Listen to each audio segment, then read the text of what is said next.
Salut à tous, ici Playmaker. Oui, je suis de retour, ça y est.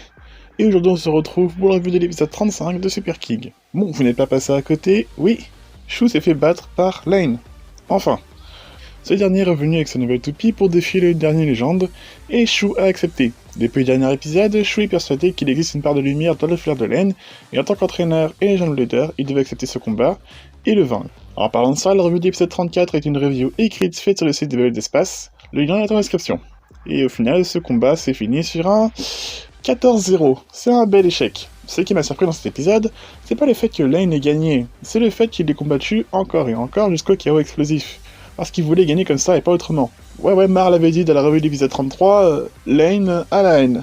Le plus ironique de l'histoire, c'est que War Spriggan a été conçu pour contrer Variant Lucifer, et que Lucifer The End Co-Drift a été conçu pour contrer War Spriggan. Cette évolution concerne le type et la rotation de son prédécesseur, et fait partie du Limit Break System.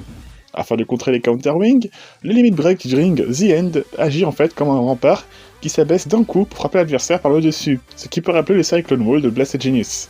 Plus, une fois abaissée, cette barrière est en totale rotation libre, avec une barrière plus petite, près du chip.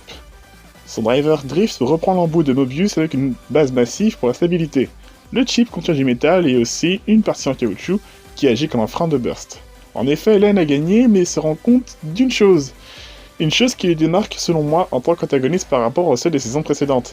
Il atteint son objectif, certes, mais n'est pas satisfait. En effet, il ressent au fond de lui qu'être numéro 1 et avoir battu tous les Legion Blader, ça ne suffit pas. Il faut que son flair brûle encore plus, qu'il brise lui aussi à sa manière ses propres limites. Le truc c'est qu'il ne sait pas vraiment comment faire et pète les plombs, au point de péter son propre stadium et de faire peur à son propre hérisson. Il a besoin d'aide, et pour trouver sa voie, il y arrivera grâce à l'aide de Hyuga et Hikaru, probablement lors d'un combat final en fin de saison. Sauf qu'avant d'en arriver là, il faut combler le reste de la série. Ça tombe bien parce qu'on nous parle d'un tout nouveau tournoi, le Legend Super Tag League.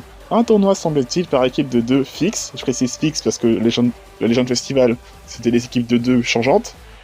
À voir ce que ça donne pour la suite, mais une chose est sûre, c'est qu'on va devoir revoir les Legion Blader, voire peut-être plus que les Legion Blader.